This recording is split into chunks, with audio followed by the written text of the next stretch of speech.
Hello everyone, in today's video I'm going to show you how to contact the support of EA. So first you open your browser, then you type help.ea.com and you sign in for your account. Then you go to help by topic, you click platforms, you scroll down to the end till you find contact us button, you click on it. Here you will type some information about your issues.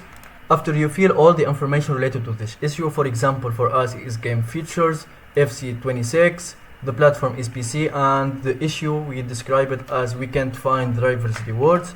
You can also attach some files, then you click submit. After that, also you scroll down, you will see chat with us, you click on it. After that, as you can see, we have now live chat with a real agent. We can type the message and we start the conversation to resolve this problem. Thank you for watching. If you find this video helpful, don't forget to subscribe and like the video.